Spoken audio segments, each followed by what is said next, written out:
thanks so much for being with us today. It's nice to see some friendly faces that I recognise from the trade beat. For those of you who haven't met, I'm Lizzie Murden. I'm a UK correspondent and I'm from Bloomberg TV, but I used to write about trade for Bloomberg News and for the Telegraph before that. So nice to see some of you from the old days of Brexit, COVID, just China trade war, blah blah blah. It seems a lot like this again these days. I'm getting a lot of deja vu. We're here to talk about UK trade strategy in this time of geopolitical turmoil, and we hopefully have learned lessons from all of those experiences before. But the question, I think, is how we navigate all this, whether we need to be necessarily reactive, and if there's anything we can do to stand up in the UK to the man who's back in the White House. So to answer these questions, I'm pleased to welcome our panel. We've got the Right Honourable Liam Byrne, who is the Chair of the Business and Trade Select Committee, who usually does this job, but we're doing it today. Vicky Price, Chief Economic Advisor at the Centre for Economics and Business Research.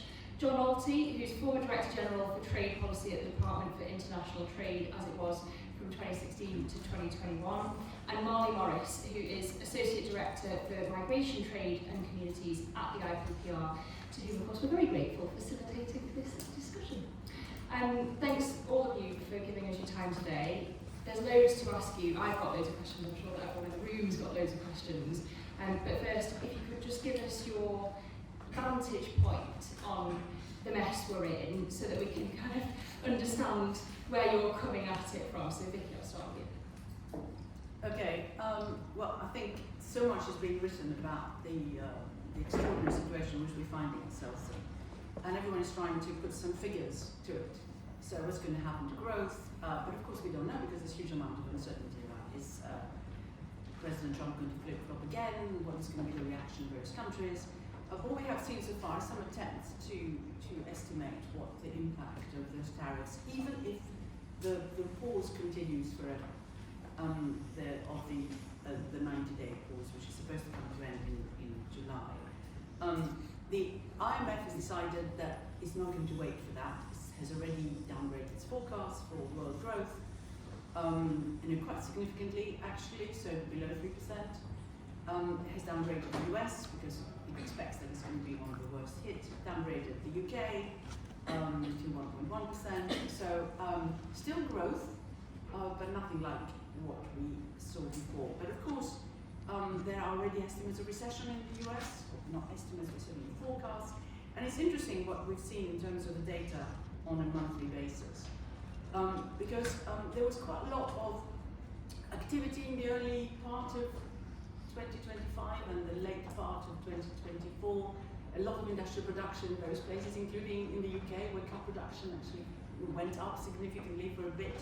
A lot of hoarding in the US pre-tariffs was taking place. So there were lots and lots of shipments out there, and of course they've now suddenly come to a halt, and that's the real concern in terms of what happens next. And you've seen some of the evidence. So we got data for Japan, which for the first quarter, which looked pretty bad in terms of industrial production and their exports. We've seen also data coming from Europe. We saw some data from France, which is not very good. But we also, of course, have seen China. There's some data for China as well, which are pretty negative. It just come out in terms of production declining after doing reasonably well earlier on. So we've seen that trade disruption suddenly hitting. So the 90-day pause actually does matter, because obviously if there is a reversal, a lot of that will change. Of course, you've seen what's going on with stocks. A bit of a settling down, if you like, just waiting for the next thing to happen. Obviously, there was a lot of profit taking, and now people are buying at the lower end of the market. But it is an indication that there is a lot of worry around.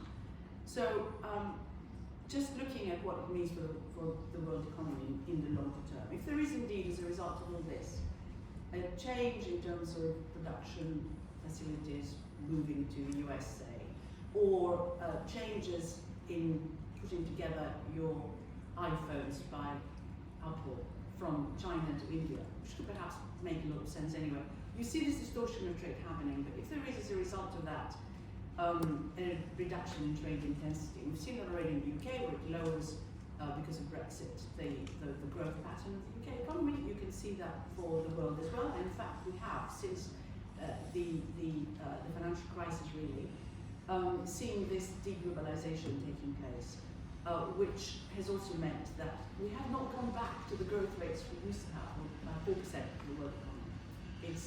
It's really gone downhill. So the real worry is that unless there is some real reversal in this, we in the UK will be operating in an environment where there is less growth. Whatever we do with our EU resets or anything else, or any trade agreements we may have, it's going to be suboptimal, less growth in the future. So the absolute nightmare of a government whose top priority is growth, as we're constantly hearing. On to Liam. Lizzie, thank you so much, and warmest congratulations to the IPPR for picking their moment. The next quarter is basically going to define the future of UK geopolitics, I think, for the next decade. In the next quarter, in theory, we should be seeing the Strategic Defence Review, the National Security Strategy, the Industrial Policy, the Trade Policy, and the Comprehensive Spending Review. So, the next 3 months, they're quite a moment. So I just wanted to say a word about disruption, deals, and delivery to get the conversation going this morning. But let me start with disruption, because we are obviously now at a real riptide movement in the international order. It's been coming for a long time. It's not kind of crept up on us overnight. But for the generation of politicians now in place today, much of their work will now be defined by after America, Mexit. America is now leaving the multilateral system that it created between 1944 and the Bretton Woods Conference and the creation of the OECD in 1961.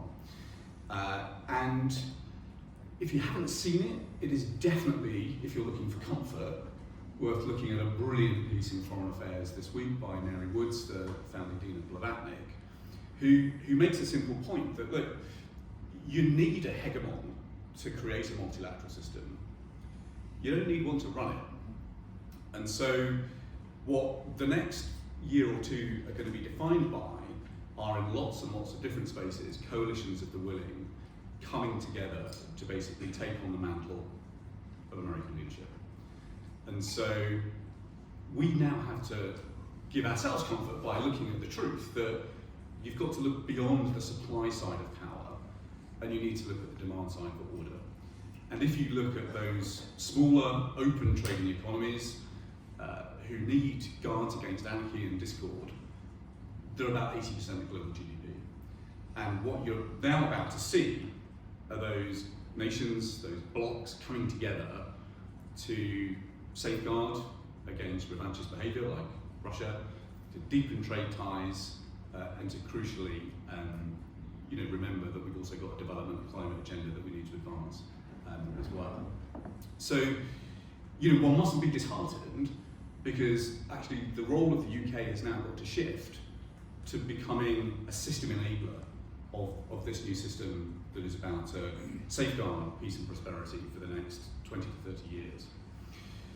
That has big consequences for the deals that we now need to do when it comes to trade, but also defence, on which I'll say a word or two more. So if you go back to the 1950s, one of the last big moments of flux, and you look at the great sort of Churchill Sinews of Peace speech delivered in Missouri, Churchill told a story that he then repeated at Conservative Party conference, I think in about 1954, when he talked about the three majestic circles of UK foreign policy. And now the story is a bit more complicated. You're probably talking now about 5 majestic circles. So you have got to get the alliance with the English-speaking world right. So driving through on the US trade deal is important, and we are very lucky actually that we've got Lord Manderson on the ground there at the front end of that work. But second and most importantly, we've got to get the most ambitious and the most bold reset with the European Union. And again, for those of you who are pessimistic about that, look no further than the draft report that my committee published a couple of weeks ago on the 20 different ways in which we can reset our relationship with the EU. And actually, if you look at the Best for Britain analysis, what it shows is that deeper trade relationships with the EU could actually be significant enough to offset the damage that tariffs are done. And for those of you who want to feed in, our trade specialist, Abby Millis, is on the second row here, who is heroically drafting the final report, which we will publish the week before the Prime Minister's Summit with President von der Leyen. So that is the second sort of majestic circle that we've got to get right. The third is across the Asia Pacific. You know, us and Japan are now the two biggest economies in CPTPP. You know, the Japanese were very far-sighted in driving that forward once America had left TPP. And the Japanese knew that they needed a mechanism to lock in a wider and wider arc of Asia Pacific into a rules-based system that was high quality and drove down tariffs. And we are now one of the two largest economies alongside Japan in that trade alliance. And so using that position to drive wider the arc of CPTPP is a hugely important priority. Put together, by the way, the EU and CPTPP, you're talking about a third of global GDP. So these are pretty significant alliances now. Now, if we can add to that a deeper relationship in the Gulf by getting the deal done with GCC, broadening out with the Commonwealth, beginning with the India deal, then you're beginning to look at actually the UK emerging as the hub of international trade in the post-American rules-based trading system that will drive peace and prosperity over the next 20 to 30 years. That will then raises the stakes on the trade strategy that we hope will be published next week, because ultimately there has got to be a recalibration of UK's sovereign capability when it comes to driving trade. And there are probably sort of three things that I would highlight here. So the first is that His Majesty's government's got to stop trying to do everything. Actually, when it comes to driving trade and exports for our smaller traders, I would say the UK government needs to create the right platform, the right enabling strategy, but it then needs to get out of the delivery business. It needs to basically shift that work, as Marnie's brilliant report argued, to our chambers of commerce and our maritime authorities. That ultimately is where trade support for the UK's SMEs needs to move. What that should then do is free up embassy teams to do a couple of things. The first is to focus on government to government. Ultimately, the reason that you should be optimistic about our trade growth in those 5 majestic circles that I just set out is because we have defence alliances at the absolute core of them.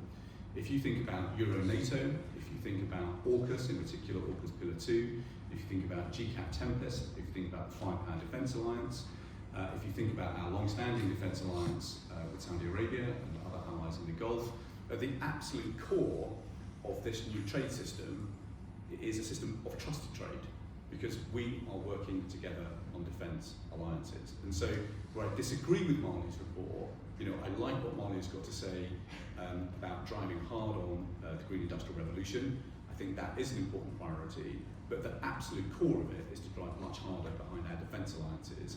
And when you look at those defence allies of ours who basically feel terribly bruised by American behaviour and do not have access to American technology, actually there is an enormous opportunity for the UK to help create a safer world as defence spending rises through the $2 trillion mark globally. And then the final piece of the puzzle on the delivery front then is to kind of free our embassy teams around the world to then, as Douglas Alexander says, you know, move from trying to sign free trade agreements left, right and centre to actually trying to deepen the relationships that we've got. So not just driving through on the government-to-government deals that you need in order to get defence sales moving, but to actually work much harder on the non-tariff barriers and behind-the-border barriers, try and drive through on regulatory reform, try and make sure that we've got good policy environments in the countries that we're exporting to. And actually what we've got to do is almost kind of liberate our embassy teams from the kind of week-to-week, year-to-year objectives that they've all got to kind of set for themselves, and actually free them to go whale hunting. So actually giving them the latitude to work for longer on bigger deals would actually be a much smarter way of managing the DBT and the FCBO network around the world. So, I mean, a bit like Lizzie's introduction, I was kind of pretty pessimistic about the world in January, but the conversations that we've had on our committee now across Brussels, across Switzerland, across Japan, we're just about to head off to the United States, have now actually filled me with confidence that this is a real moment to seize for the United Kingdom And that's why events like this and reports like the IPPRs are so very, very important. Thanks very much. Okay, thank you. Well, I know that you challenged Marley, so I'll let Marley come back to you in a moment, but John, first to you. Thanks very much. Well, I think we've heard the glass half empty and the glass half full versions so far. Just smash the glass. Just to add a couple of sort of reactions, one positive, one negative. So on the forecasts, the WTO trade forecast, which was recently published, was even more pessimistic than the IMF and forecast a reduction this year in global trade. So yes, there are reasons to be concerned. On the other hand, on CPTPP, it was very interesting to see that von der Leyen was talking about closer relations, whatever that means, maybe a reset, who knows, between the EU and CPTPP. So things are definitely being unblocked a little bit by what's going on. I just wanted to add, because I think we've heard really comprehensive macro views there, a bit about the US-UK trade negotiations, not from a position of knowledge, but just drawing on the experience we had previously, not only in the US but more widely. I mean, with any trade negotiations, obviously you need your own objectives to be clear. You need really good intelligence about what the other side wants, which may change over time. It seems to be the case. But also you need to have a really good understanding of who wants this trade deal and what the relative sort of importance of it is to both sides, because certainly we found that a lot of things, we're talking about the US now, but sort of dragged until the other side realised that they had something really at stake, and then they started to move when there's political will. So I wanted to just touch on 3 or 4 categories of issue, which are in different boxes, I think, for the UK and the US. So, I mean, first you've got potential win-win things, which is what the UK is trying to push, not only in traditional trade type areas, but on technology, AI and so forth. But even on tariffs, frankly, if we can both reduce tariffs, that would be good. It looks a bit unlikely that the US will go below 10%, which would be a pity. But anyway, there are those win-wins which are genuinely beneficial.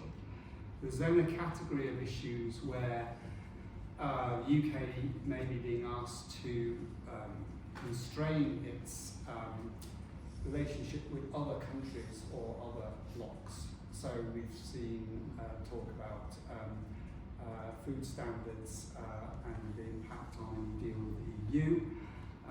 We've seen speculation about what the Americans might want in relation to China and how that might sit alongside attempts to improve relations, trading relations with China. So, I mean, generally speaking, you want to try and avoid getting boxed in. The whole sort of point, if you like, of having sovereignty over your trade policy is that you can do things with different countries, and it's not a good idea to get yourself constrained by one country as to what you can do with others. Then there's a set of domestic policy issues which come up, whether that's tax,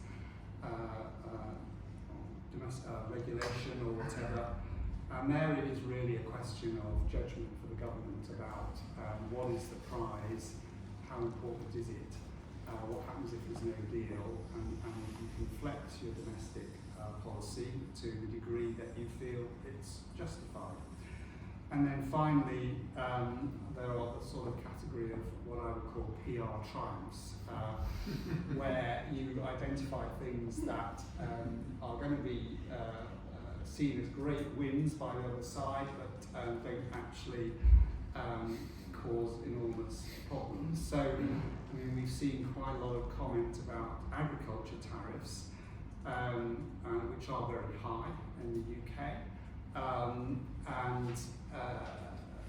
So you could lower your agriculture tariffs. If you keep your food safety standards, then the impact of that may be fairly limited, because the American producers won't want to change their method of productions just for the UK. Even on these categories of sort of links with other countries, in the past the US has demanded that countries making trade deals like the revised USMCA don't make trade deals with China, for instance, and there are provisions allowing them to tear the agreement up if they do. Well, it's very unlikely that the UK is going to have a free trade agreement with China. So, you could probably live with some clause like that. So it's a mix of these different things which the government's got to balance, and I look forward to seeing the result. Molly. Thank you. Yeah, I'll just touch a little bit on the report that we published recently looking at trade strategy and how it fits with the current moment. Of course, as everyone has said, the UK government's facing multiple headwinds at the moment and some really difficult trade-offs that John just highlighted. We argue in the report we published in January, which was supported very kindly by Associated British Foods and Pernod Ricard, the focus of the trade strategy should be three-pronged. So first of all, we argue for green, inclusive growth. Of course, growth is the number one mission of this government. We argue it should be green and inclusive, and by that we mean growth across all UK regions and nations. So that means in particular thinking about goods as well as services, so it's not too concentrated in London and the South East. And of course, green growth, so thinking about how we align our trade strategy with our green industrial strategy and identify areas of both existing but also potential comparative advantage, for instance, particularly in clean technology. So how do you have a strategy that ensures that you focus on those particular priority sectors? Secondly, we argue for a trade strategy that aligns and meets the UK's geopolitical objectives. Now, this has become, I think, even more important in the last few months. And in this era, you've got trade, you've got a strategy on trade which has to think about how you align with other issues, whether it's on foreign relations more broadly, on climate, on development, on migration, security. Liam, you mentioned defence, of course, and I think that's probably increasingly important. Maybe if we'd written the report now, in the last few months, defence would be a much more important part of that picture because things have changed quite radically.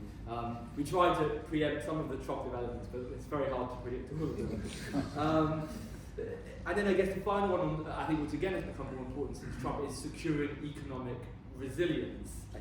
And of course, we've seen since COVID, since Russian invasion of Ukraine, since Trump tariffs, that we need a much more proactive approach to mitigating the risk of supply chain disruption, whether it's to do with geopolitical risk or to do with other forms of natural disaster, pandemics and so on.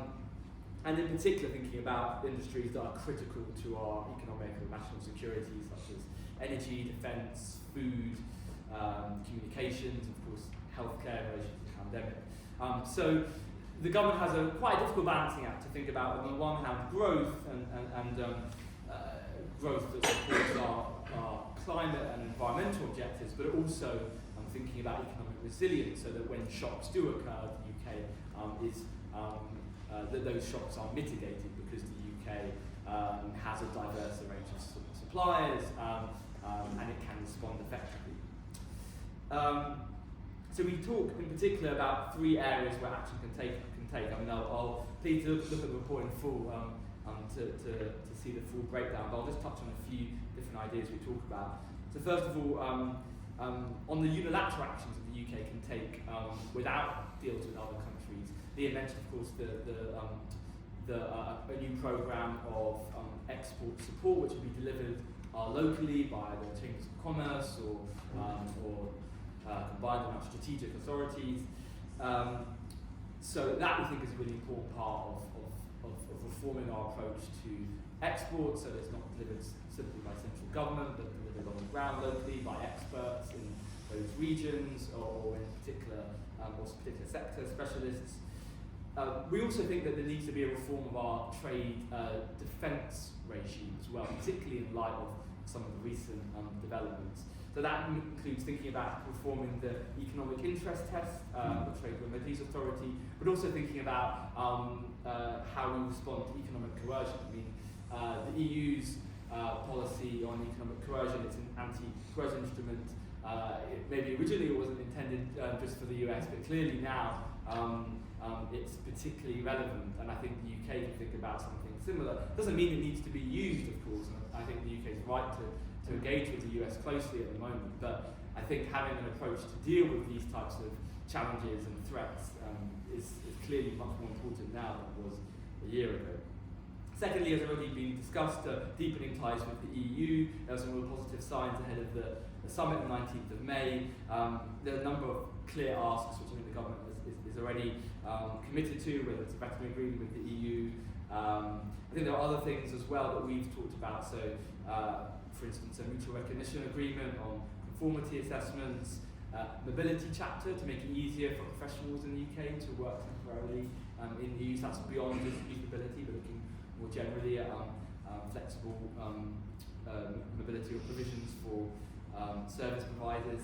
And of course, I think the government has suggested this, linking the UK and EU emissions trading system, particularly to avoid the impacts of the EU CBAM. And then finally, I think Liam kind of touched on some of this as well. I think we need a new approach to seeking trade deals globally, going way beyond tariffs and looking at other issues, whether it's supply chain resilience, regulatory cooperation on financial services and other services, and digital trade. And of course, the UK should pursue a deal with the US. That's important alongside the EU. But they're clearly now, since the tariff announcements, with opportunities in other countries too, particularly Southeast Asia. We've got CPTPP, but there's potentially other bilateral deals that could be negotiated, for instance, with Thailand, Indonesia. And I think that would be beneficial not just for growth, but also in terms of helping to diversify supply chains and helping to secure resilience as well.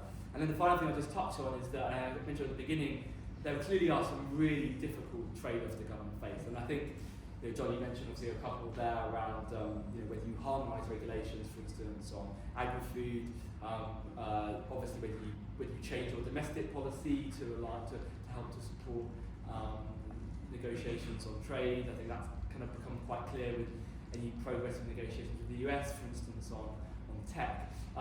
So the government's going to have to really navigate this, and I think if a trade strategy comes soon, that could be helpful. We're publishing a report tomorrow which will try to set out what we think some of the principles are behind how we navigate those trade-offs. And some of those are quite difficult. We've found it difficult internally to do. We think it's quite helpful to think through those trade-offs, because if you don't have a position, you risk just being purely reactive, responding to the latest development. We know there are so many things changing at the moment in the world of trade. So hopefully, the trade strategy is an opportunity to set out clearly what those trade-offs are and how the government might make choices between them. I'm interested to get into that because I'm kind of frustrated with officials telling us that they want to be friends with everybody. At some stage, that's got to crack, hasn't it? But I want to get into that in a minute. Just first of all, thank you by the way, Marty. Let's just start off with the man in the White House, because we wouldn't be having a conversation of this nature if Donald Trump weren't back, if it weren't for the era of rearmament, if it weren't for his tariff war. John, can I start with you? How does Trump 2.0 compare to 1.0? Are there differences in how you advise Johnny Reynolds and Rachel Reeves to be dealing with him? As opposed to mistrust you. I mean, it's very, the context is completely different. The Trump one, from a UK point of view, was happening just at the time of Brexit. The negotiations were in train. Obviously, it was seen by the government as a big opportunity to demonstrate, dare I say, the benefits of Brexit. Also, it started quite late on in Trump's presidency. So, one of the main reasons that we didn't get a trade deal with the US was we just ran out of time, even though we negotiated almost up to the election that he lost.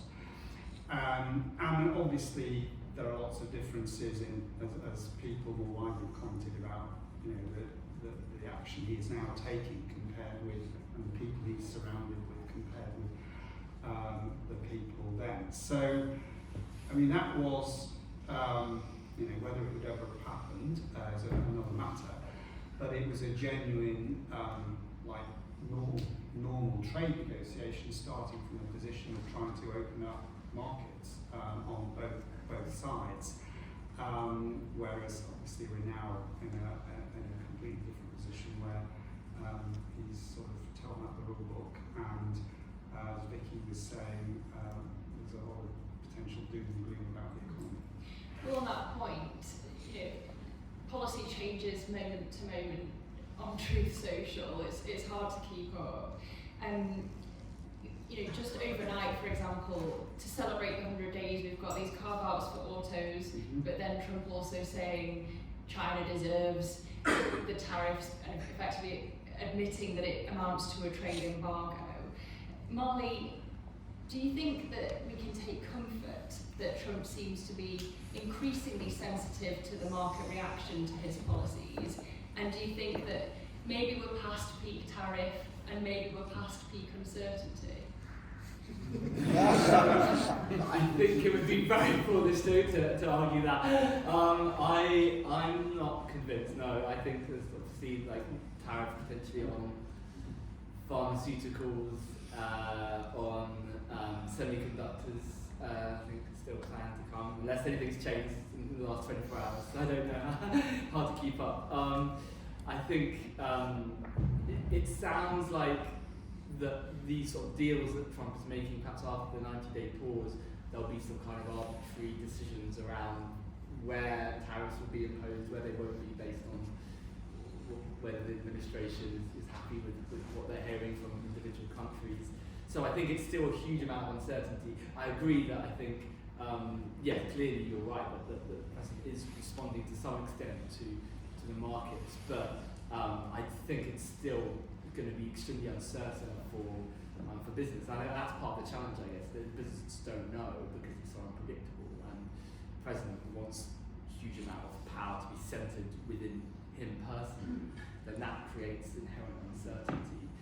And I think that puts the UK in a tough position. I think the government's doing, the right thing to try to negotiate, but clearly, it shouldn't be putting the weights in that basket. It should be prioritising, frankly, the negotiations with the EU and looking where it can secure other deals, and hopefully a deal with India is on the cards as well. But of course, no harm in trying to get a deal with Trump, but I wouldn't put much trust in it happening. I want to come back to the trade negotiations, but Vicky, you talked about the economic impact and the IMF downgrade. If we focus specifically on the UK, while we wait for the effect to manifest in the hard data, are there high frequency numbers that you're specifically looking at? Because we were talking about the autos earnings out this morning, and it was, again, I'll reveal my frustration, lots of them just ripping up the outlook and saying, we have no idea what comes next. But, as an economist, are you looking at specific numbers under the hood? I think the investment numbers are going to be very important, and the investment intentions. We've seen some data coming out by the CBI just showing industrial confidence, which is very, very low. Strangely, of course, in the UK, we've also seen consumer confidence come down, despite the fact that, if we remember correctly, it was only very recently that the consumer got £20 billion extra bonus by the cuts in national insurance contributions, which people seem to have forgotten about. No wonder we have savings of 12% going on right now, which is a pretty high level, and people are able, if they wanted to go out and spend. So there should be something there in the economy that could come out, particularly if they feel that there is a bit more certainty ahead in terms of employment issues, which of course, if you add the national insurance contributions increase on employers, there's a lot of doom and gloom around there, but actually the slowdown in the world economy, I think, is probably more serious. So if you add the NIC increase on employers, but there is still some money because pockets, big wage increases happening anyway in real terms, but it didn't look too bad, and then you throw on top of that the tariffs issue and the concern about what will happen in terms of your own export orders. If the rest of the world, whatever trade deals you have, slows down, and then you begin to really worry. So those things are going to be important. I mean, the pharmaceutical sector has been touched on, hugely so there as to what's going to happen. So all these things weigh on the economy, but there are some possibilities. It is what I was saying, the consumer really suddenly feels, suddenly confidence, if indeed we've reached peak uncertainty and peak whatever, pessimism, possibly. However, we haven't really reached that, because I was listening to John, we were colleagues, of course, in the Department for Trade, and business, and there is a logic in terms of how you conduct trade agreements. There is some sort of along the lines. Yes, okay, you may want to give them something because it's President Trump to say, look, all these people who come and kiss my whatever. Yeah. I've now managed to get this thing out of them. But everyone had gone to him before. So the EU, for example, had offered to have zero tariffs on any industrial imports from the US. They still put this 20% extra tariff. So it completely ignored what had been offered. So there isn't any real logic there. So yeah, John is right. And then I was thinking about exporters. I mean, that's another very, very important one. If you look at some of the latest PMI figures, they don't look very good on the export orders. I mean, we've had a very bad PMI, Purchasing Managers Index, which is basically asking companies how they're doing and how they think the future looks. We saw this real drop in April.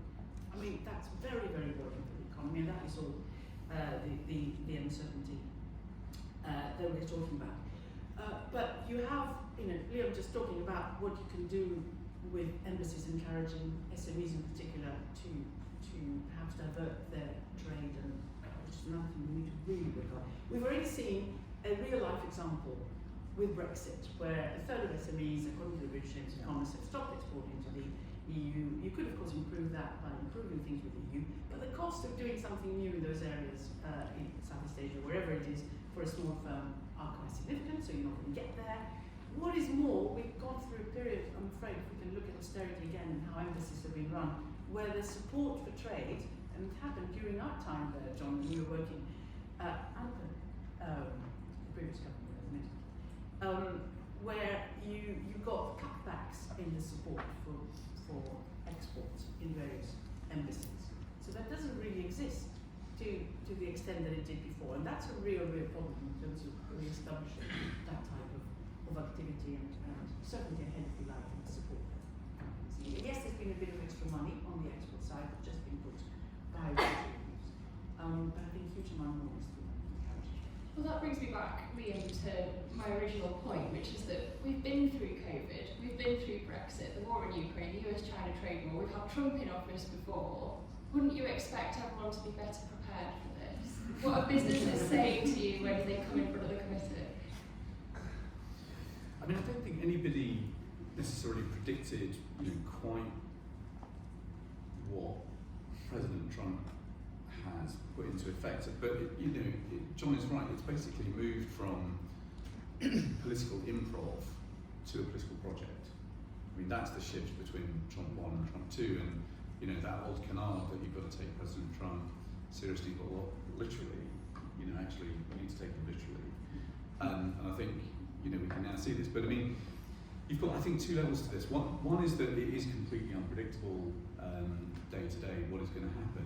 But strategically, it's actually pretty predictable because ultimately, if you're a subscriber to the Michael Pettis thesis, which I am, ultimately the macro imbalances in the United States are now such, inequality is now such, that regardless of whether you're a Republican or a Democrat, you're on a one-way street, basically, to becoming a more insulated and more isolated economy. And so, when we were in Brussels, this time last year, I remember talking to EU trade officials who said, look, even if President Biden is re-elected, it's going to be a truce but not peace. So they didn't expect any kind of positive improvement in the trade environment, and that's because the American economy is now just so polarised that the political possibilities are really limited. So I think ultimately, what do you do in that situation? You have to diversify, and this is where we can take a real lesson from the Swiss, who we've been talking to a lot on our committee over the last kind of 2 to 3 months. If you look at what the Swiss have done over the last decade, they have really worked hard to diversify their trade agreements internationally, and that is exactly what we've got to do. And we're in a unique position to do that because we do have some freedoms from the European Union, but ultimately the biggest single thing we can do for confidence in business right now is the biggest and boldest reset of the European Union. That summit that is coming up between President von der Leyen and Prime Minister Keir Starmer is of fundamental significance to the outlook for the British economy. Okay, so Molly, this need to diversify, Liam's talking about prioritising the EU. What about the US and China? We've already talked about how you don't want to offend someone else if you're cozying up to another bloc. Surely that leads to points where there are actual policy decisions, choices to be made. What do you see being the first where the UK actually has to make some serious trade-offs? Yeah, absolutely. I think there are some tough trade-offs. One, of course, is around the US and the EU and the question of alignment and harmonisation of agri-food regulation. So I think that's a clear trade-off where certainly we would say that the UK would be better off aligning and harmonising the benefits of a veterinary deal would outweigh any deal with the US. And I don't think there's any public appetite to change standards for US products anyway. So that's a clear trade-off. And maybe that's a slightly easier one for the government probably than some of the other ones.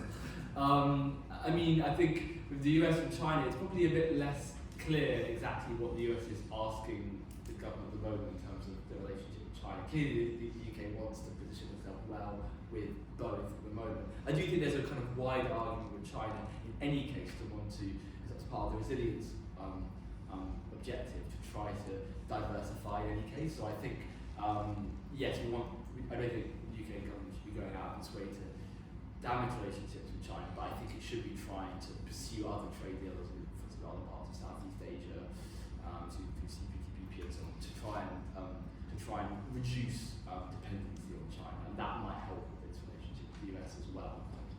The right set of signals. And Vicky, we talked about the US deal and not being in a rush to make it. Reeves herself, Rachel Reeves, said at the IMF that she's wanting to take her time on that. But what should we be giving away if this 10% tariff is actually a minimum? Well, my suggestion would be almost nothing, really. We are already trying to compete with the US by deregulating and everything else, which is very, very worrying, particularly in the financial sector. Yes, you can do a little bit alongside the EU on car tariffs. It's true that we kept the EU 10% tariffs against US cars,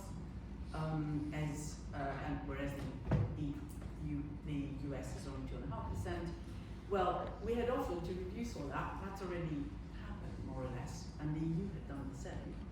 Because so far he's been ignored. But otherwise, this idea that you can sort of give in without actually even having any proper correspondent change in the US on the digital, the online tax, simply because it's going to affect US firms and save the US paying whatever it would be, or the importers of those things 800 billion, when we have just messed up the welfare budget by trying to find 500 million extra. Seems quite ridiculous. And of course this carries through the following years.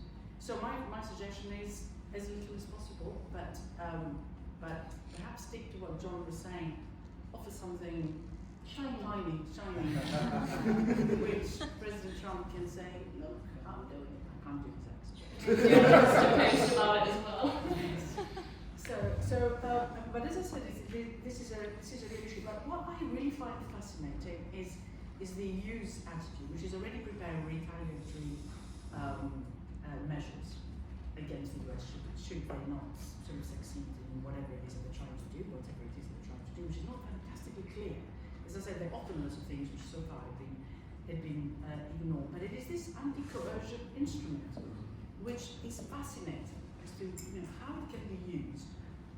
And so what they're doing already is supporting their various countries. So there are programs, tens of billions, which are being set aside to support industry and growth in various countries. The sort of thing that we haven't really done ourselves. There hasn't been a thing to say, we're going to be supporting the car industry by an extra, well, there's a little bit of money, but anything that gives any certainty that there will be that support for this year. And there are, in the EU also, of course they have the Stability and Growth Pact, but there are all sorts of ways in which now they can sidestep the rules that are out there because of the pressures, not only on defence but also more generally. We're not really moving in that direction. That is a real worry for industry. No, I think this is a really important point. I mean, look, there are very few blocs, as in there are two blocs, that are able to take retaliatory action that will cause America enough pain to move, and that's the EU and China. But I think the way I would sort of reframe Vicky's insight is that it's not necessarily safeguards that sort of allow us to deter coercion. The safeguards that we need are safeguards that can help us survive coercion. And so one of the key things that we wanted to study in Japan is the Japanese approach to economic security, because they've got a much more sophisticated and advanced approach to this. We, on the Business and Trade Committee, we were determined that Parliament required some new capability around economic security, so we have just stood up a new subcommittee on economic security and export control. That's got a baseline inquiry now up and running on economic security. All submissions and advice welcome, reports before Parliament rises for the summer. But what kind of really struck us is, one, Japan has a very clear threat assessment. Two, it's got a very clear definition of economic security. Three, it's got a very clear model for public-private working together to identify economic security threats. Four, it's got a clear framework for subsidies and soft loans to help build up strategic stockpiles of things that Japan might need in times of trouble. And five, culturally, Japan has got a whole of society approach to economic security, and we don't have any one of those five things. And I just don't think we can withstand that any longer. And so I suspect that where we will end up by the summer is calling for a fundamental overhaul of the UK economic security environment. And if the British Steel study, was not a wake-up call for British policymakers, then it should have been. We just cannot take risks like British Steel again in the future. But equally, we've got to create a framework that is actually predictable.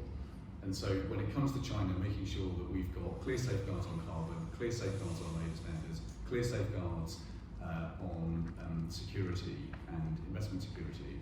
Again, we don't really have any one of those three things in place. And until we've got those guardrails in place when it comes to trade with China, we're not going to get the economic security environment right. So there's a big domestic set of reforms, and there is a new clarity on trade strategy when it comes to China that we have got to get in place by Christmas. So John, leads me nicely on to the China point, because there is the possibility that China dumps all of its goods on us, on Europe in general, to get around these 145% tariffs. Should we just welcome that because it's like doing the Bank of England's job for it, or is that something that we need to be concerned about? Well, I'm a non-exec of the Trade Remedies Authority, so just to make clear, I'm not speaking in that. It's a good thing to work a little faster. We're on it. I mean, it goes back to the dilemmas which Marley was talking about, and I mean, with China, the sort of mood music I'm hearing is sort of pretty downbeat, and we need to be very careful. I mean, we do, but frankly, we need to be able to trade with China, and if we start taking action which is not justified by multilateral rules against China, then they'll retaliate. Now, that's not to say that I think China obeys multilateral rules itself particularly, even though it's trying to style itself as a champion of the multilateral system. But I just think that, I completely agree that we need to avoid, we need to have a better economic security strategy, which avoids knee-jerk reactions and on particular issues at the last minute, steel. But I think it does need to. We've just talked about all the problems we've got with the US. There are, as you say, 3 blocks: EU, China, and the US. We can't irritate all of them, and the EU on its own, I don't think, is sufficient. So those 3 blocks account for over 70% of our trade altogether. So we've got to work out carefully strategies for each. Well, let's talk about one thing that could annoy China specifically, the de minimis exemption. So, Molly, you've had the likes of Next and Sainsbury's saying they don't want to be undercut by the likes of Shein and Temu. Should we be following the US's lead on that? You always ask tough questions. I knew you were going to ask something I didn't have a strong position on. I don't know. I think I can agree with John that I think it's a careful balancing act. I think we should think about balancing our relationship with China with ensuring that we're, of course, protecting our own businesses and industries. I think on this particular question, I would maybe get some expert, external, and independent kind of investigation into it to make a judgment call on this. As you say, I think if the US and the EU are doing similar, then it may be more justified, and perhaps we would be in a position where we would be kind of isolated in that way. I think the risk is that if we do something that feels out of line with China's perspective. So obviously the EU, they imposed the anti-EV subsidy measures, and I think that has clearly taken, that has led to retaliation from China. I think with that issue, that has not led to a healthy conclusion at this point, and it may be that because of where the US has response on tariffs, that now China and the EU will come to a conclusion on that. So I think my kind of assessment from that is that the government should wait, take stock, see what the impacts of these types of changes, so for instance on EVs, and then make a judgment when there is significant evidence of business being harmed, rather than rushing ahead and preempting action. Where there is clear evidence, then I think it's justified to retaliate. Just to say that, of course, the limit below which you don't pay that, you don't have the tax imposed, is much higher in the US than it is here. It's $800, here it's £125, I think.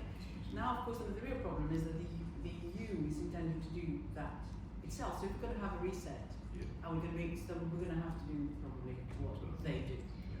So it is a wider Europe-China issue. But surely that's fundamentally at odds with what Liam was saying, which is that the UK should be a leader in trade strategy. If we're going to wait and see what everybody else does, we're surely not leading on trade.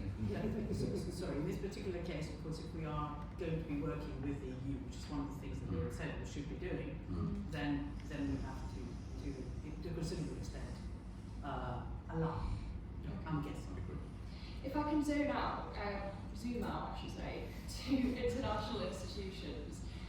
John, I want to ask you about the WTO, because at the IMF you had Scott Bessent, the US Treasury Secretary, making nice noises and basically saying that we should be relieved that the US wants to be in the proverbial tent, criticising these institutions being in them. rather than being on the outside of them.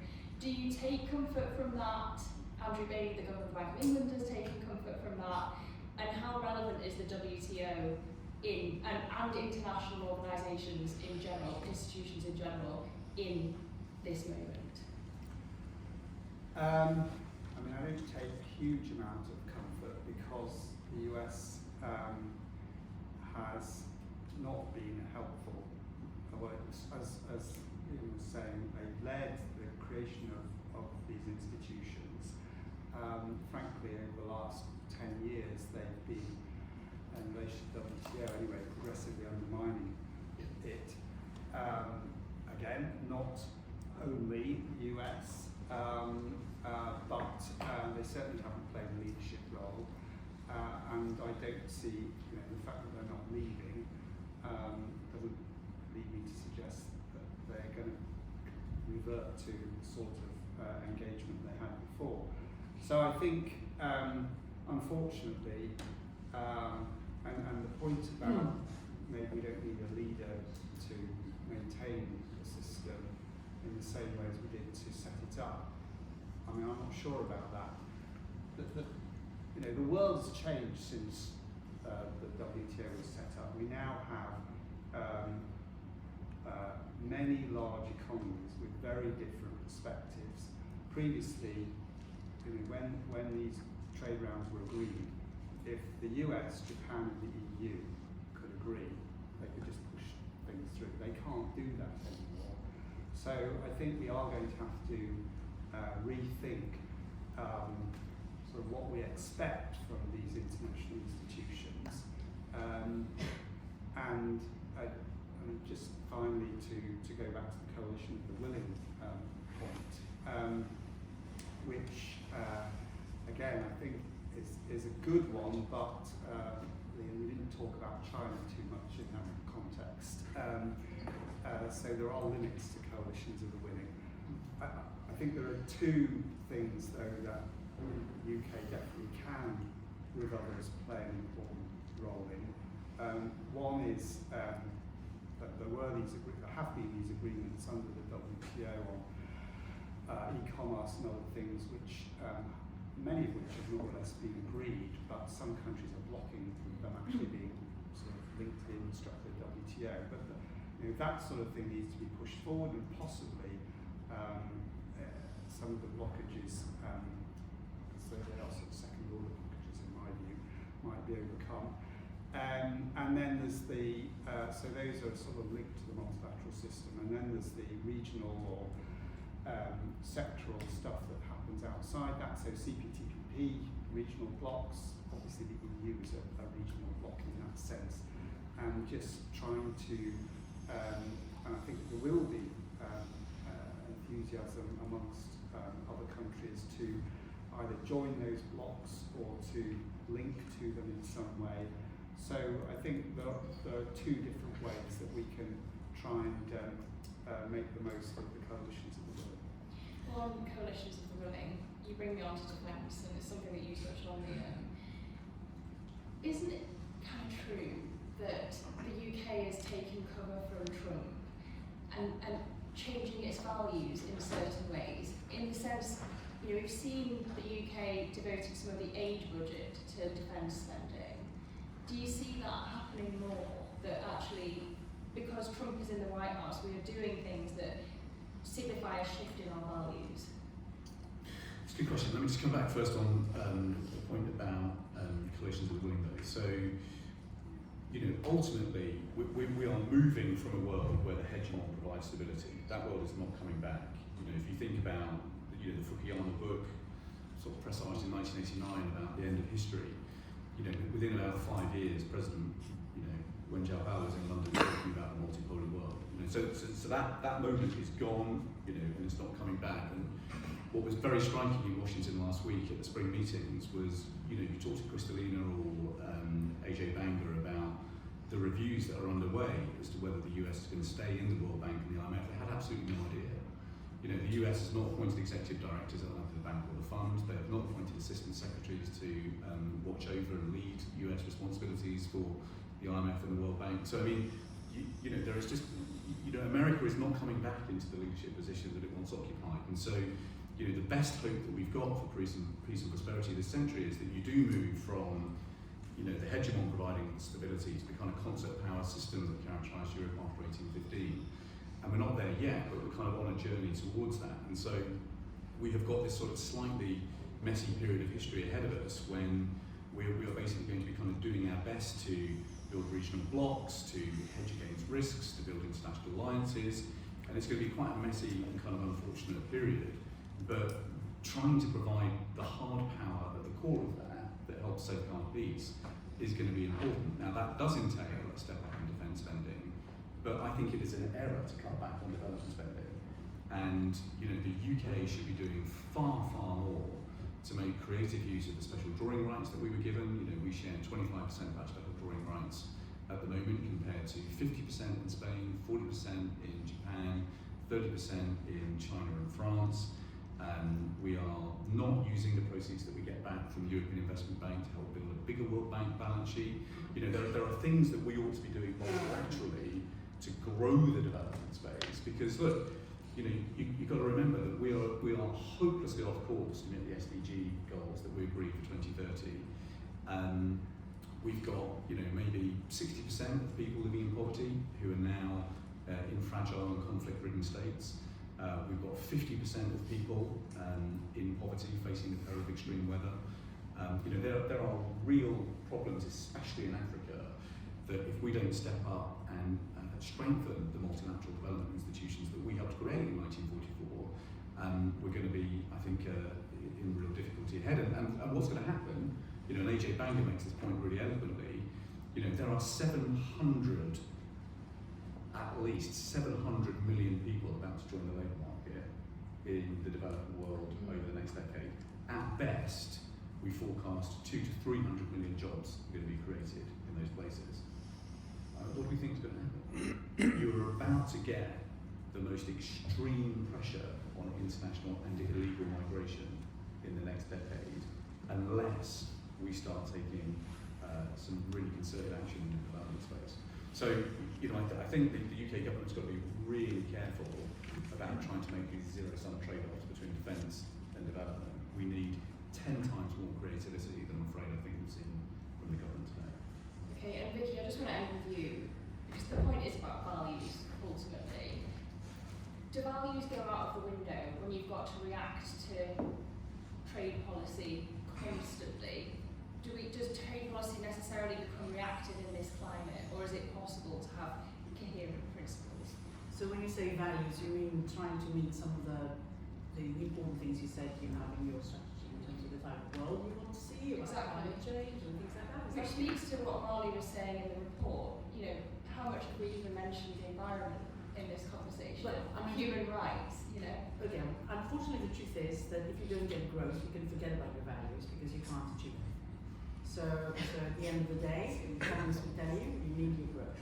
So you need to be clever enough in terms of whatever negotiations you do to ensure that happens. Otherwise, forget it. John? Well, that was an extreme way of putting it. I was just about to say, first, assume values. But there is the truth in it is that, and we talked about trade-offs. If you want to get growth, which will enable you to do a lot of the things that you want to achieve, then you've sort of got to deal with the world as it is, rather than the world as you would like it to be. I don't think that's about giving up your values, but you can't afford to ignore the growth pressure. Just one more joint to this. The reason values remain fundamentally important is that our power in the world owes an awful lot to our soft power in the world. And actually the force multiplier for trade is our soft power. We should be investing far more in it, frankly, than we do today. If you sort of leave your values at the front door, then actually it becomes very hard to choreograph and orchestrate the soft power that actually we could be projecting. Just to add, because we do touch on this quite a bit in our paper tomorrow, and it is one of the trade-offs we talk about. I think our position is somewhat nuanced, but I think our view is that ultimately, sometimes you have to show and tell your values, and requiring countries to sign up to specific things as part of a trade deal can often actually come across as patronising and ineffective. And particularly the UK, doesn't, unlike saying China, the US doesn't have necessarily the weight to be able to influence countries in this way. And so there are other ways that you can influence through economic engagement, through strategic engagement, not necessarily just through simply saying you must sign this or you must agree this for us to trade. Maybe you don't do deals with people who don't agree with you. Another question. I've had too many questions. I want to open it up to the floor. We've got some microphones. There's one in the front row, please. Please do tell us who you are. Thanks. I'm Tom Wells from the Trade Justice Movement, with a coalition of UK charities and trade unions working on trade issues. Marley, you said, of course, we should seek a deal with the US. And I mean, others will have different views, but I guess I'd be interested in hearing the views of the panel of how we've gone about seeking that deal so far. So, Vicky, you said kind of Rachel Reeves is starting to go a bit slower, but that certainly wasn't initially the case. We went in quite hard, got ahead of the competition, I guess, made an offer relating to compromises on the digital services tax, compromises on the implementation of the Online Safety Act. That led to quite a lot of civil society concern across the board from UK domestic stakeholders, but we were giving out stuff that really hadn't been discussed. There was no articulation of red lines, there was no involvement of Parliament. So I'd be interested in hearing the reflection of the panel on what we can learn from the approach that we've taken to the US so far, not least because in Canada, Australia and other places, leaders have reaped political reward from taking this like cooler approach. Well, Liam probably knows more about the actual negotiations going on than I do, but I do agree. I think there's a big debate right now to say that all these trade agreements, whatever it is, you want to call them trade agreements because they're bound to be sort of more impartial, have to be debated in Parliament, have to come to Parliament. I think wider society needs to know what it is that it's giving up. Possibly. That's one way of maybe dealing with it. On the other hand, of course, lots of other trade agreements hadn't really come to Parliament before. They were just announced by, I remember, Liz Truss. But this is rather important, and therefore, whatever we're giving up in terms of values, because we discussed the values, needs to be clear to everybody, because otherwise it will be a very negative backlash. Including, of course, from trade unions, farmers, and all that sort of stuff that we know would be the case. But the worrying thing is that you said in your question at the beginning that we had done quite a lot and offered all sorts of things, but we didn't actually get any better treatment than anyone else, frankly. And I think what has not been said to President Trump, if you look at the deficit, which is the whole point, of course we know that the UK on the good side is more or less on balance, but on the services side we do better, we have a surplus. But the reason why there was this doubling of the deficit that the US has had since 2019, more or less, the one that Trump has now looked at, is because the US was growing at the time. If you look at where it is post-pandemic, it's about 12.5% above where it was pre-pandemic. Germany is negative still. We are 3.5%. In that environment, you tend to import more, and the countries that tend to borrow to buy from you don't buy from you. I mean, it was pure economics, I'm sorry to have to say. It is the economy stupid after all that explained it. And all the sort of things that are going on now are going to make it worse. But the interesting thing is the latest data from the US, because as I was saying earlier, everyone was brought in sorts of things pre-tariffs, showed a huge increase in the US deficit in March by comparison to where it was in March a year ago. So it has a perverse effect, which of course, if somebody brings it in front of Trump, it will make him even more determined to get concessions, if you want to call them that, inverted commas from others, which are going to be possibly completely against their values. I mean, this is a really interesting point. When you look at the changes in the trade balances in, say, Q1, I mean, the amount of gold that left London for New York goes up from low hundreds of millions to 4 billion. It's an extraordinary kind of outflow. So the trade because everyone tried to get ahead of tariffs. I mean, we tried to test the destruction of parliamentary scrutiny when CPTPP came to Parliament. We went through all of the motions in order to prove a single point, which is that parliamentary oversight of trade deals is hopelessly inadequate. It doesn't work, you know, and realistically, you've got to give the executive some space in order to get the negotiation done and through in a way that is predictable. But I mean, I think there are probably two changes that need to be made. I mean, one is that there should be a statement and a debate at the mandate setting stage, so that Parliament, you know, is able to opine. I think actually that strengthens the hand of trade negotiators. I mean, obviously, UK trade negotiators like to have a perfectly free hand. Actually, having some kind of parliamentary input into that can sometimes help the trade negotiator in explaining to their interlocutors what their red lines need to be.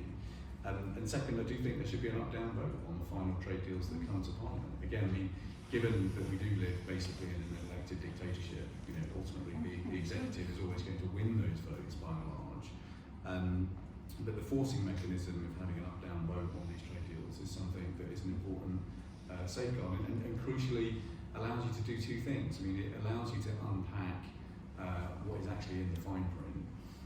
But second, it allows you to make sure that you've got the right remedies and transition arrangements in place for those sectors that are going to be impacted. We know that trade deals are always redistributive of some sort, and making sure that the losers from a trade deal do get some adjustment support from the winners is something that you can flush out much faster by actually having the right kind of debate in Parliament. So, you know, as a committee, you know, that is not a position that we've kind of republished in this Parliament, but I suspect that is probably the view of most of our committee members. I mean, I understand that democracy is important, but just to make the counterpoint, you know, when you've got a man in the White House who likes his big black Sharpie and things need to be done quickly, and he likes to deal with strong men bilaterally, doesn't that just weaken the UK? I mean, this is, you know, an unusual situation, and it's not clear whether we're negotiating a free trade agreement or some kind of technology cooperation agreement. So when is a free trade deal, you know, is a bit of a difficult question. But I don't think it would have been inappropriate for a minister to come to the House and explain what the negotiating mandate was. Actually, I think that would have been a good thing. Just no one has yet set out, apart from avoiding tariffs on the automotive industry, no one has yet set out what exactly the UK is negotiating for. Another question? Oh, sorry, go ahead. Thanks very much. I'm Jodie Keane from ODI Global.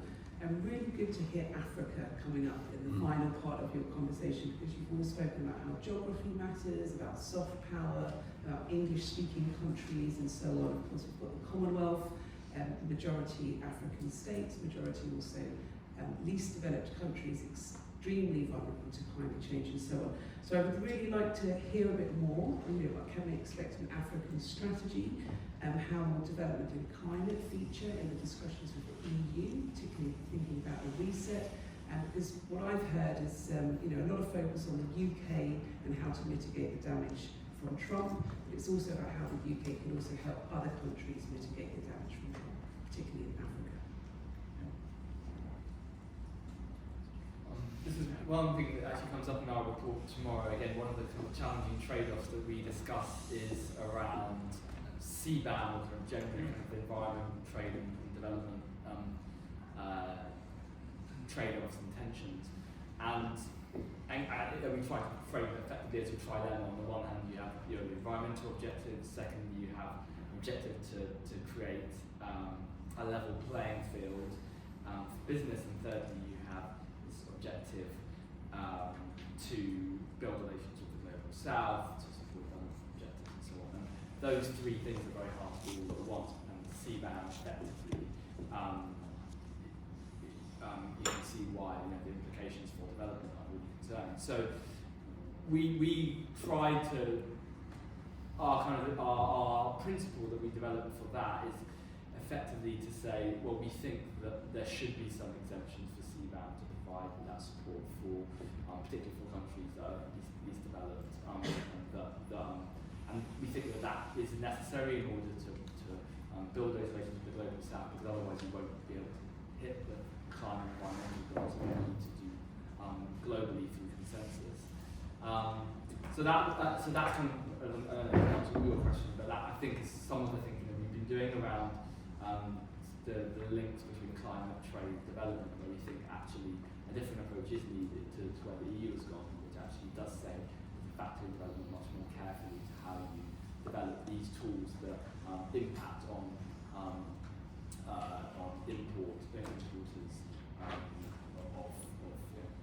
of high intensive carbon products, and similarly for other kind of environmental measures that have the similar implications for them. So the only thing I would add to that is we obviously signed up on Thursday last week at spring meetings. The UK obviously signed up to the World Bank Development Committee report, which now puts job creation absolutely centre stage.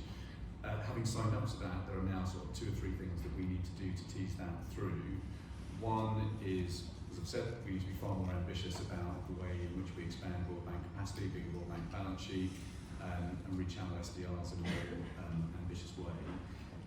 Second, there are some big trade consequentials, in particular, developing countries' reactions to the way that the EU has gone about CBAM have been overwhelmingly negative. The EU's made a lot of mistakes.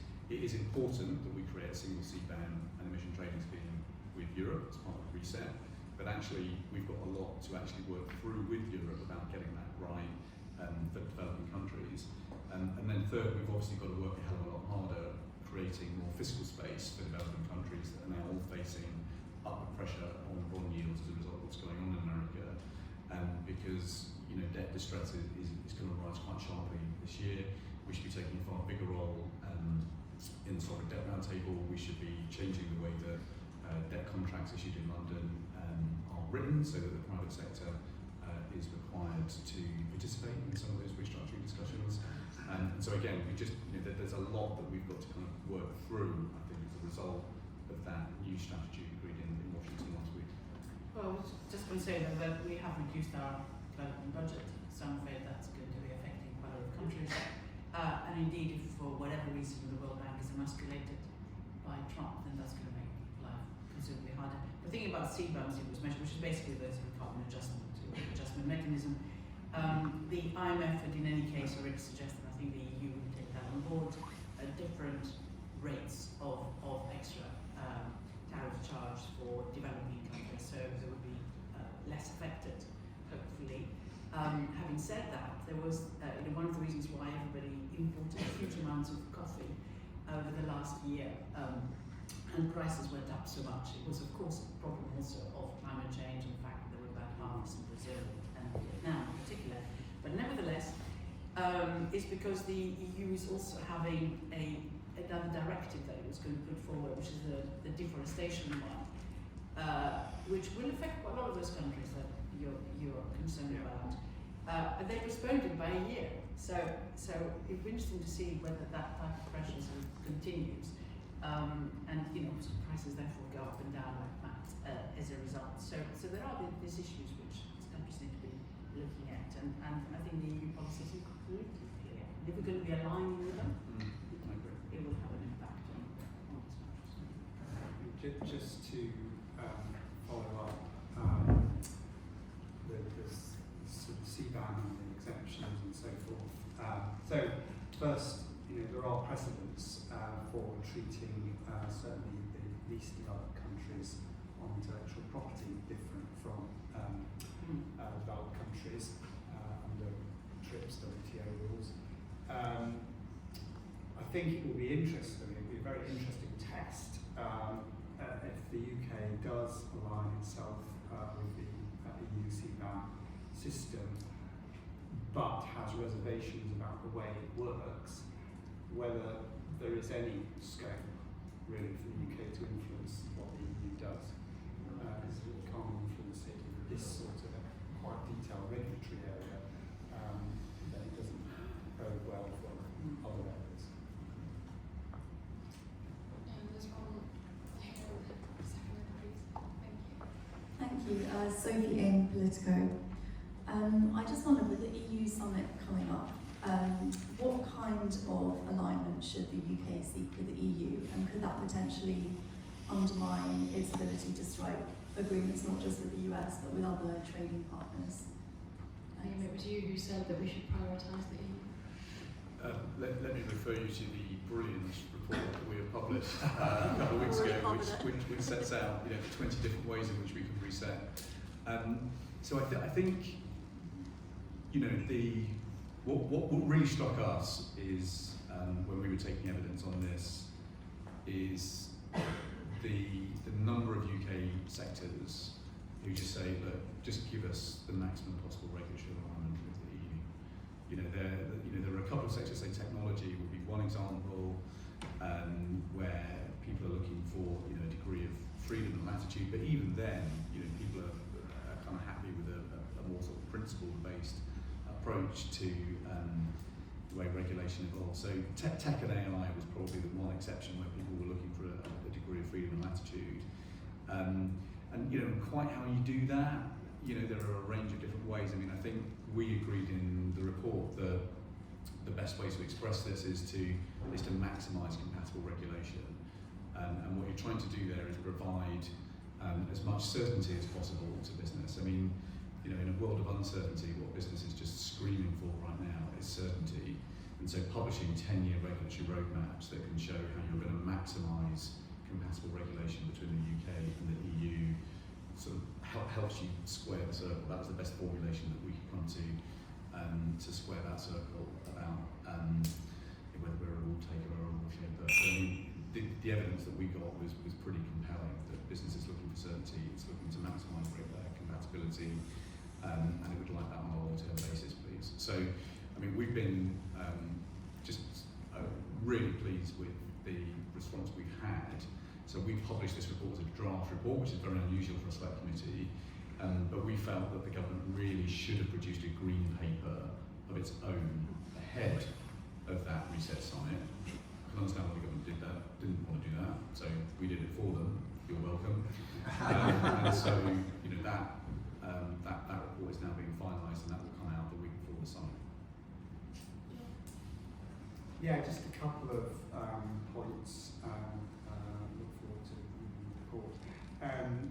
First, ironically, in current circumstances, there's quite an interesting model between Canada and the US, which was started when, you know, political relations under Obama were a lot more favourable than they are now, where they have this sort of regulatory cooperation council. I mean, it was quite a big effort, which has since petered out. So there are models, sort of thing that you're talking about, and again, it will be really interesting to see if the EU is willing to take up that sort of challenge, because, you know, with Canada and the US, clearly it was more like, well, Canada's following the US, not necessarily in the legislative provisions all the time, but in terms of trying to, as you say, coordinate timing, have a forward look. Anyway, so it'll be interesting to see what appetite there would be. And just on the point about other trade deals, I mean, I think this is vastly overblown, as they say. There is an issue if you don't have control of your own regulatory system, for instance, on food safety standards. But you know, there will be ways of negotiating around this. I mean, there'll be ways of potentially giving some form of compensation or something. So, you know, statements being made like, we can't do this because of CPTPP. I mean, I just think that's If we can get coordination on regulation across government departments and regulators, then we'd have really cracked it.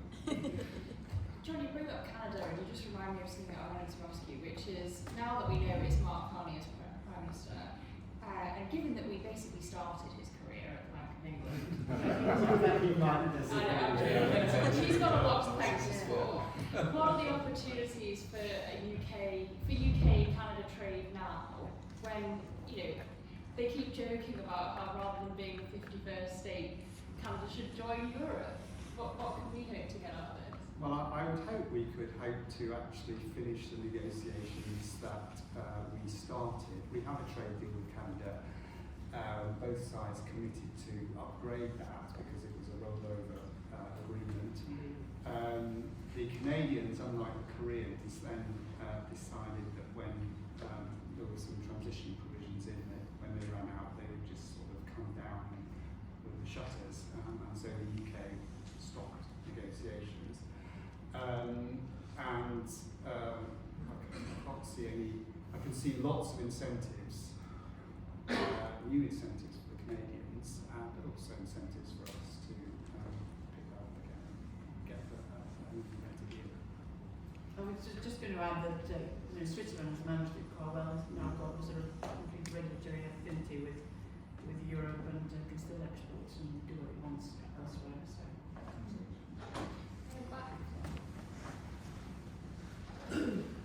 So thanks. I spent the first half of my career, my name is Dennis Shade, working with workers across the world, some of the poorest countries, for workers' rights. And I noticed that doesn't feature at all. That's to Liam's point, we are going to face an enormous people who have no right to get some, just people who work. Second half as an MP, Minister for 8 years, but I wanted to just pick up on Liam's point about Switzerland, the country I lived in for 7 years and know quite well. That is that Switzerland is to all intents and purposes in the single market, almost completely in the European Union, even including freedom of movement. They even had a referendum there, despite right-wing Swiss, the Farages and the Daily Mails and the equivalents over there. They voted to allow pretty much full freedom of but the big difference is that 18% of the Swiss economy is manufacturing. Ours is 8%. And manufacturing requires, when it's that important, requires a different approach. It's decentralized, it's based on the cantons rather than decided by the Whitehall. They're export driven, they're multilingual, they can work in Europe to speak European languages. I've yet to come across many Brits who can. We should come to Switzerland. It would be very, very good if we had a much better, closer understanding of how Swiss works. The main reason, in my view, is if you're not going on to university school in Switzerland, full professional training, doctor, dentist, that kind of thing, you have to sign up for a compulsory apprenticeship, 3 or 4 years, which the employer pays for, and you can't get a job unless you've got your apprentice ticket. Okay. What a miracle that we should actually think about apprenticeship, maybe workers' rights institute. Well, that moves into industrial policy, which is a little bit different. And I did mention Switzerland, but the usual thing that happens, as you know, where there are women and men on the thing, a woman says something, then it's attributed to a man. No, I'm laughing at that one.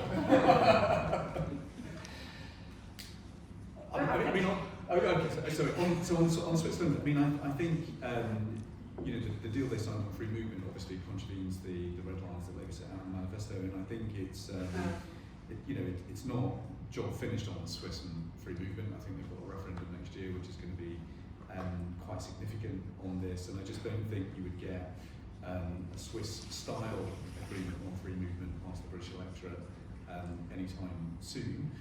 We should definitely be importing Swiss technical education systems. It is definitely one of the best in the world. Lots to learn from there.